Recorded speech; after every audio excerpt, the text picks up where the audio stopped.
bukan semacam peringatan. Perayaan yang biasa dirayakan simbol itu oleh keraton. Nah, kita mengadopsi nama itu, kemudian mengangkat nama Grebeg Sudiro menjadi momentum di perayaan Imlek itu. Di dalam upacara itu gunungan itu kan semua berisi dari satu keinginan doa yang baik, disimbolkan dari dijadikan gunungan itu.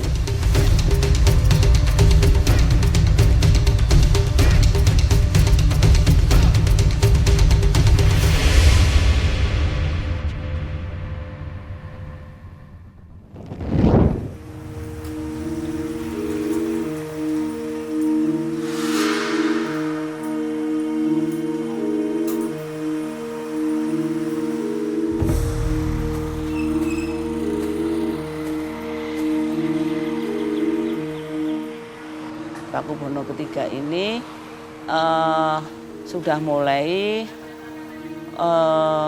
menyiapkan seluruh punggawa yang dari Kartosuro untuk pindah ke Desa Solo.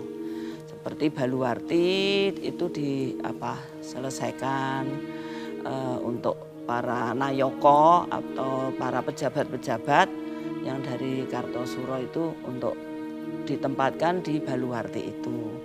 Nah, terus juga masyarakatnya atau dulu itu kawulone. Lah kawulonya itu kan berbagai etnis gitu lah, berbagai etnis ini yang kami tahu dan tercatat di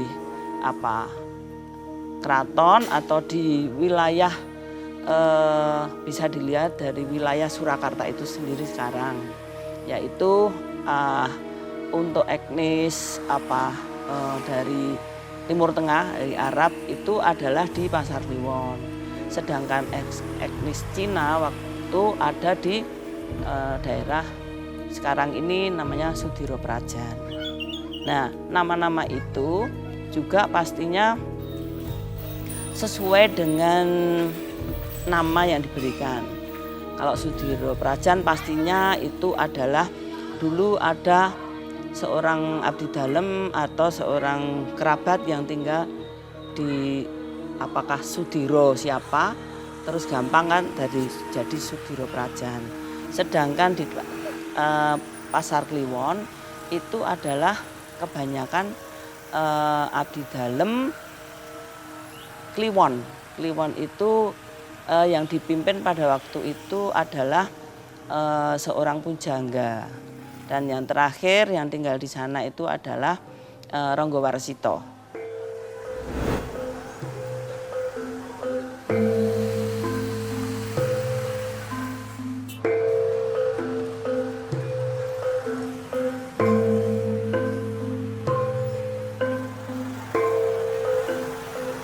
Kampung-kampung yang lain itu kan sesuai siapa yang tinggal di situ. Itu jadi kalau Gusti ya Gusti, kalau pejabat ya pejabatnya gitu. Nah, seperti itu yang terjadi. Mungkin kalau sinuun-sinuun berikutnya itu karena mereka itu adalah dianggap adalah kawulonya atau rakyatnya, yang itu semua harus dilindungi, dan itu diadakan hubungan secara secara institusi begitu, atau secara antara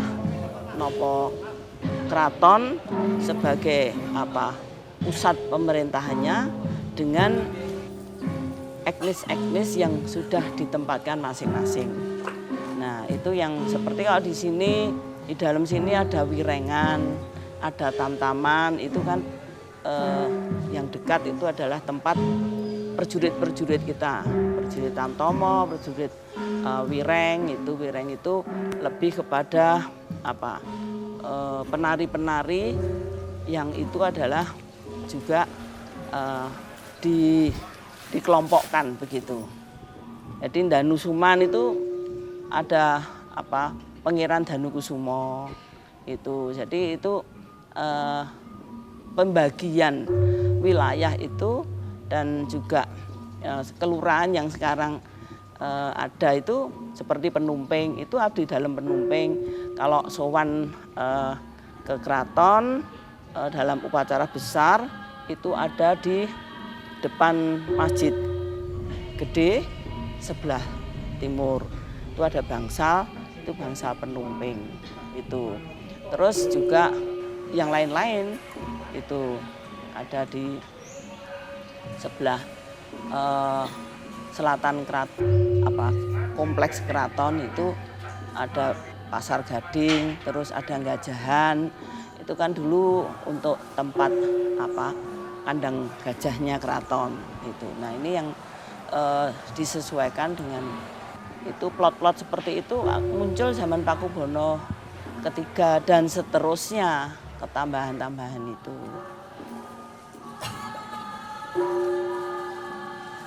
Keraton itu adalah pusat pemerintahan yang mana juga adalah pusat kebudayaan Jawa. Nah, mereka yang tinggal di wilayah kerajaan ini atau di lingkungannya itu dia adalah seorang etnis yang lain, pasti dia akan menyesuaikan. Jadi kalau orang Jawa itu menyampaikannya ajur-ajer. Ajur-ajer itu harus gitu. Harus ikut dalam pelestarian dan menjalankan adat istiadat mereka bertempat. Itu ya.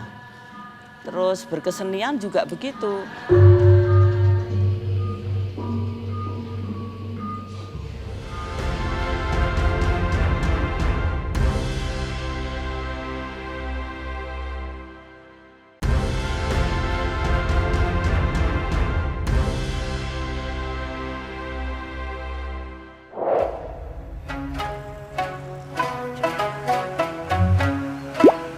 Kalau melihat posisi geografisnya dan pertumbuhannya, Kali PP itu menjadi peran penting bagi terbentuknya kawasan pecinan di wilayah Sudiro-Pajan dan Ketandan dan sebagainya.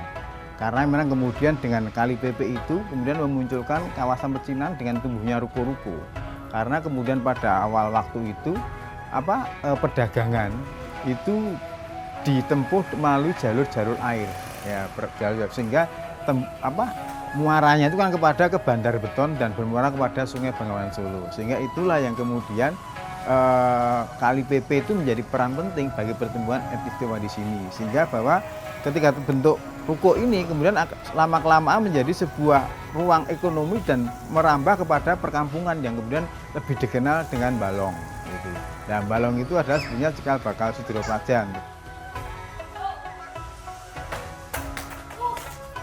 Nah, kita masih mencurigai bahwa itu seorang tokoh masyarakat yang ada di situ yang kemudian diangkat abdi oleh pihak keraton dan dilungguh atau mungkin kalau istilah dulu tanah perdikan gitu loh. Nah, di wilayah itu untuk sebagai pemimpin adat, pemimpin itu di wilayah situ. Karena memang kemudian misalnya juga sejarah Sargede juga tidak jauh dari situ.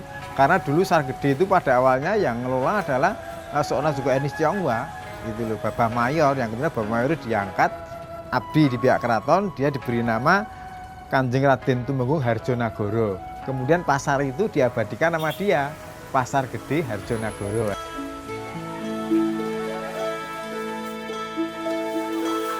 Zaman Pakubono ke-10 ada juga abdi dalam seorang Tionghoa yang itu desain Pasar Gede itu Harjonegoro, dikasih nama jabatan atau dikasih nama dari keraton. Bahkan Harjonegoro itu sendiri juga Caos Pisungsung itu memberikan semacam Pisungsung itu memberikan satu perangkat gamelan itu pada Pakubono ke-10.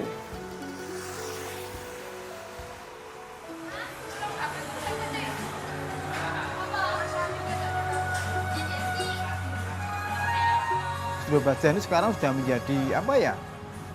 Identifikasi etnisitas Jawa dan Tionghoa itu sekarang sudah hampir kabur. Bahkan kalau generasi Z sekarang dia mengidentifikasi diri itu mungkin apakah dia seorang etnis Tionghoa atau Jawa mungkin tidak bisa. Karena memang sudah hampir sudah tergawi kawin silang yang sangat lumrah gitu loh. Makanya kemudian mereka diambil suatu simbolisasi bahwa itu menjadi akulturasi yang disimbolkan dengan ampiang.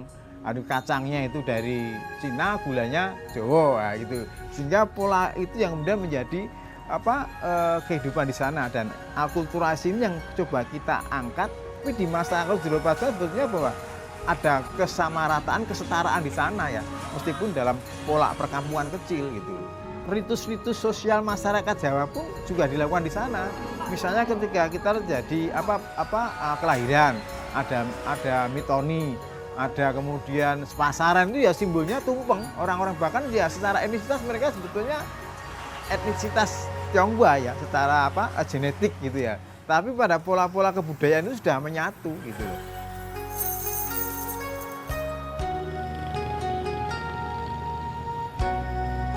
Tapi secara literasi kita belum menemukan. Tapi menarik kalau kita mencoba.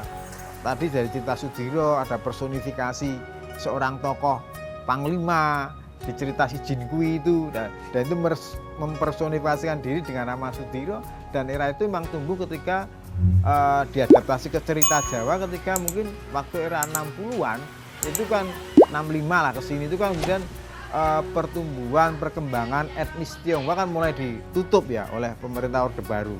Sehingga tidak bisa dengan cara, karena yang namanya seniman itu pasti juga tidak hilang akal. Cerita si Jinkui itu diadaptasi jadi ketoprak dengan cerita Sudiro itu. Tapi secara persis bahwa Sudiro itu siapa, kita belum menemukan.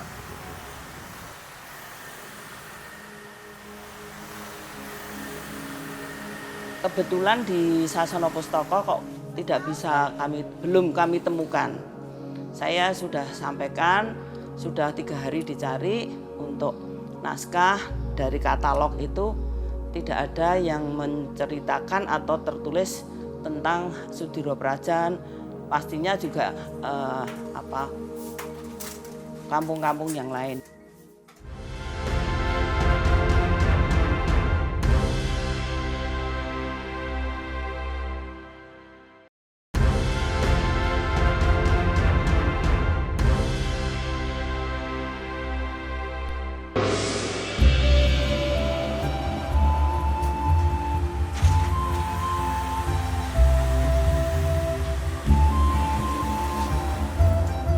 Teko adalah satu situs sebetulnya ya, yang memang kemudian tidak dibangun secara persis pada waktu cuma orang mengenal cerita folklore di tempat itu dulu, hikayat yang muncul karena pada waktu Pakubuwono X sonjo ke sana jajah desa Milangkori, itu istilahnya dia ke sana dan melihat menyapa busukan lah kalau istilah sekarang ya, itu mungkin ke kampung Sudiro Praja, dan kemudian dia berdiri situ, kemudian minum teh, kemudian tekonya jatuh ke situ. Itu yang kemudian dijadikan nama Bu Teko. Itu menurut tutur atau cerita-cerita folklore dari teman-teman di kampung Sudiro Praja.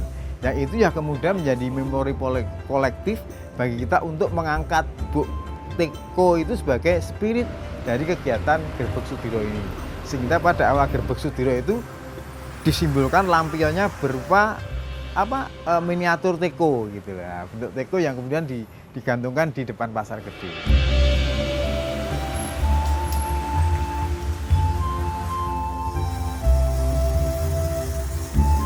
Sudiro Praja di daerah Balong itu teko daripada Sultan jatuh, dicari tidak ketemu. Jadi makanya Sultan mengatakan dinamakan Bu Teko karena tekonya hilang di sana. Ini cukup menarik karena budaya Jawa tentunya tidak bisa lepas dengan ritual dan sebagainya ya. Kita cukup menghormati dan menjunjung apa yang sudah diadakan oleh leluhur-leluhur, bahwasanya di Bu Teko itu menjadi suatu momen di suatu Bu Teko menjadi sesuatu tempat yang menjadi sejarah bagi masyarakat Sudiro Prajan.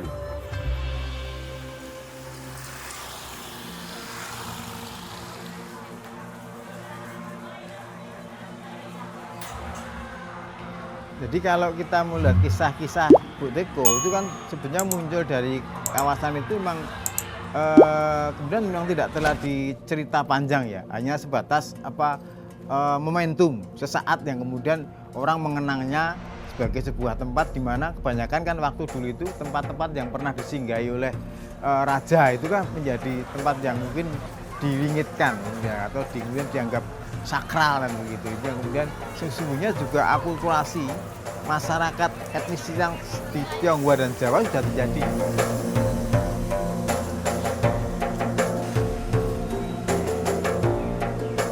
Ya, jadi akulturasi ini memang bertahan sejak lama sekali.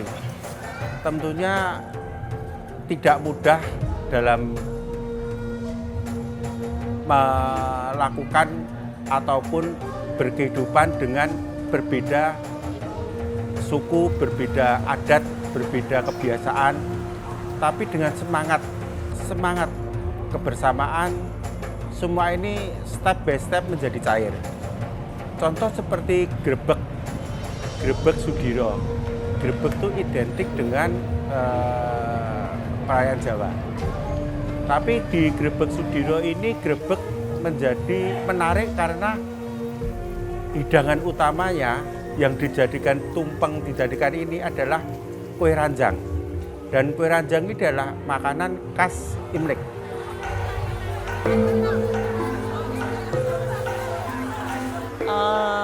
Di zaman sekarang pastinya bebas-bebas saja. Itu kan sesuai dengan perkembangan situasi politik juga itu. Situasi politik itu karena keraton sudah bukan pusat pemerintahan.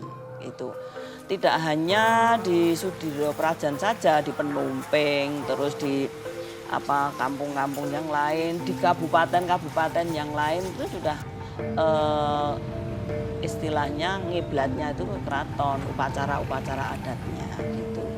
Di dalam upacara itu gunungan itu kan semua berisi dari satu keinginan doa yang baik disimbolkan dari dijadikan gunungan itu.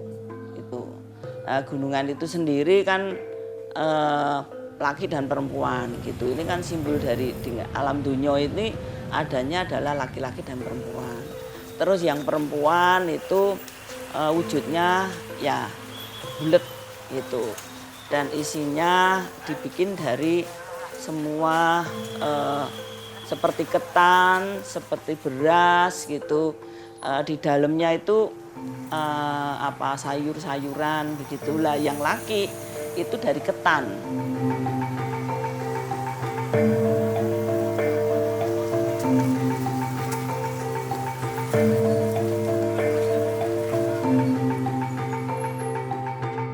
Misalnya budaya-budaya seperti umbul mantram itu adalah pembuka daripada acara grebek Sudiro ini. Dan di sana syarat sekali dengan budaya Jawa. Artinya para peserta berjalan dengan tanpa bicara. Ini sangat kultur Jawa sekali ya. Jadi kita sangat mendukung bahwasannya apa yang kita lakukan dan dimulai dengan umbul mantram ini sangat kental dengan kebudayaan Jawa yang tetap harus kita uri-uri dan harus kita kembangkan.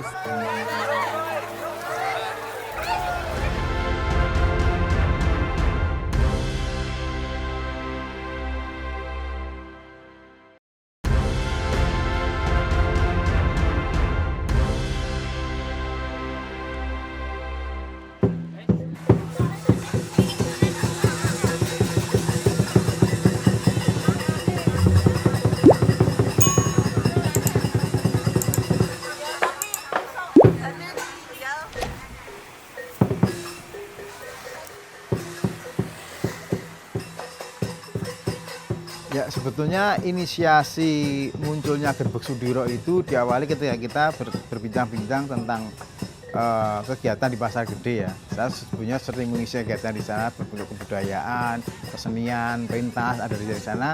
Kemudian datang beberapa teman dari Sudiro Prajan untuk bisa dilibatkan di acara itu. Tetapi saya justru bukan menolak, memberikan alternatif. Lebih baik bahwa teman-teman mengangkat Sudironya, bukan Pasar Gedenya, sehingga kampung itu akan muncul satu kegiatan yang sifatnya kebudayaan, dan simbolnya adalah akulturasi yang terjadi di Sudiro Prajan. Ketika kita mulai memetakan potensi, mengidentifikasi kawasan itu, potensi-potensinya, kemudian menginventarisir, dan kita memunculkan Gerbek Sudiro itu dengan mengangkat simbol-simbol kawasan wilayah, sehingga kemudian apa yang kita tampilkan di sana, simbol utamanya adalah gunungan. Nah, gunungan itu adalah isiannya kue keranjang.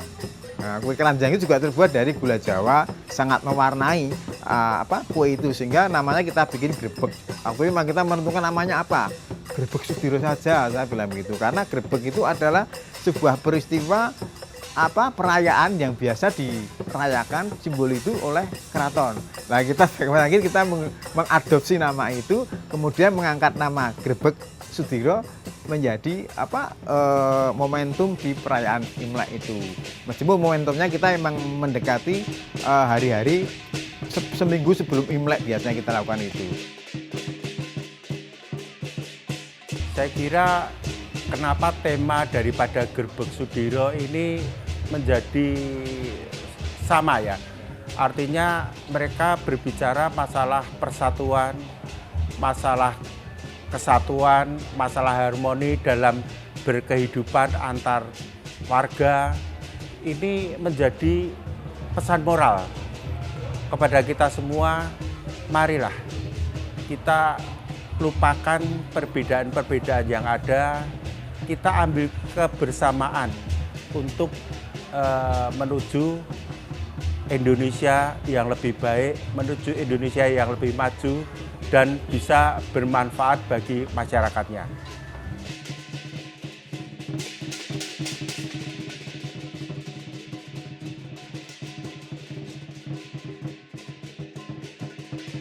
Kita bergembira ya, bahwasannya kita bisa diterima. Kita bisa diterima dengan bukti bahwasannya masyarakat bisa menerima perayaan Imlek ini, perayaan Gerbek ini seperti ini. Jadi sebetulnya tidak ada perbedaan yang sangat signifikan sehingga bisa memisahkan kita dengan masyarakat lain. Jadi ini yang menjadi suatu semangat daripada kami untuk tentunya berbuat lebih baik lagi, berbuat lebih banyak lagi bagi kesatuan dan persatuan untuk masyarakat.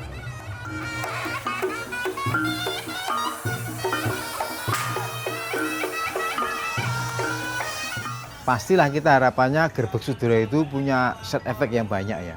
Selain kita momentumnya adalah momentum kultural, kemudian itu simboliknya sudah simbolitas rekonsiliasi, tetapi dari perayaan selebrasi itu berharap bisa kemudian merambah ke yang lain.